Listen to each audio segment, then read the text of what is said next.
Bonjour à toi cher spectateur et bienvenue dans Voix de légende, l'émission qui donne la parole à ceux que l'on ne voit pas. Aujourd'hui on va parler d'un grand monsieur qui va être le parrain non officiel de cette émission, puisque vous vous doutez bien, j'ai pas contacté Emmanuel Curtil, même si ça me ferait très plaisir un de ces quatre de le faire un petit feat, genre vidéo de Noël, je glisse ça comme ça. Mais c'est quelqu'un qui a profondément marqué, je pense, la culture cinéphilique de beaucoup d'enfants, parce que sa voix, on la connaît tous. Sa voix, elle a été dans beaucoup de dessins animés. Je pense notamment au fait qu'il ait joué Simba, le vrai Simba, pas celui remixé avec la voix de Ryan Benzetti. Non, non, le vrai Simba, celui de 94, celui qui a bercé toute une génération. C'est également la voix française de Jim Carrey, c'est également la voix française de Mike Myers, de Sacha Baron Cohen, bref, je ne vous le présente plus, c'est Emmanuel Curtil. Emmanuel Curtil, ça fait partie de ces voix de légende que l'on connaît sans avoir besoin d'avoir un visage à poser dessus. Je veux dire, pendant de très nombreuses années, pour ma part, Emmanuel Curtil, c'était quelqu'un dont j'ignorais totalement le visage, j'ignorais totalement les traits, j'ignorais totalement comment est-ce qu'il bougeait lorsqu'il doublait. Mais lorsque j'ai eu le plaisir de découvrir à quoi il ressemblait,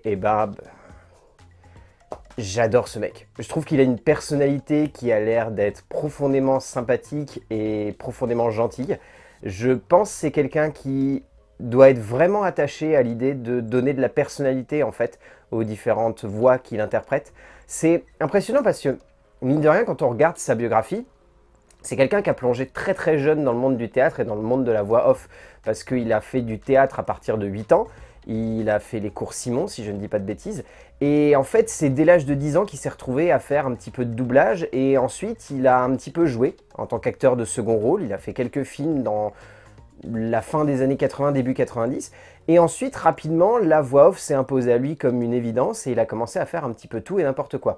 Forcément, il a eu la chance, je pense, de tomber, comme beaucoup d'acteurs de doublage, sur le coup de bol de jouer un acteur, Jim Carrey, qui a suffi à le transporter, puisque derrière, mine de rien, Emmanuel Curtil, le fait d'avoir joué Jim Carrey, déjà ça l'a imposé comme la voix française de Jim Carrey. C'est impossible de visualiser quelqu'un d'autre. Je crois qu'il n'y a que dans 2-3 films où c'est pas Emmanuel Curtil qui fait la voix de Jim Carrey, et ça se voit, ça se sent. Et derrière, bah voilà, c'est devenu une voix culte. Je veux dire, Kyle Chandler, c'est lui, Matthew Perry, c'est lui, vous rajoutez par-dessus Austin Powers, donc Mike Myers, c'est lui.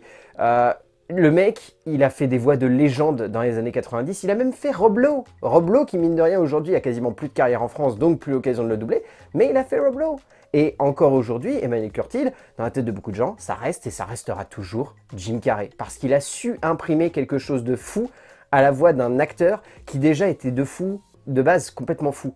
Donc, il a réussi à retranscrire en français avec ses propres mots une voix qui de base devait être d'une complexité immense à interpréter. Moi je trouve ça absolument dingue, et même encore aujourd'hui vous l'entendez partout, Emmanuel Curtil. Bon, de manière un peu relou, parce que comme le disait très bien Adrien, un de mes très bons potes, Emmanuel Curtil aujourd'hui c'est un peu monsieur pub.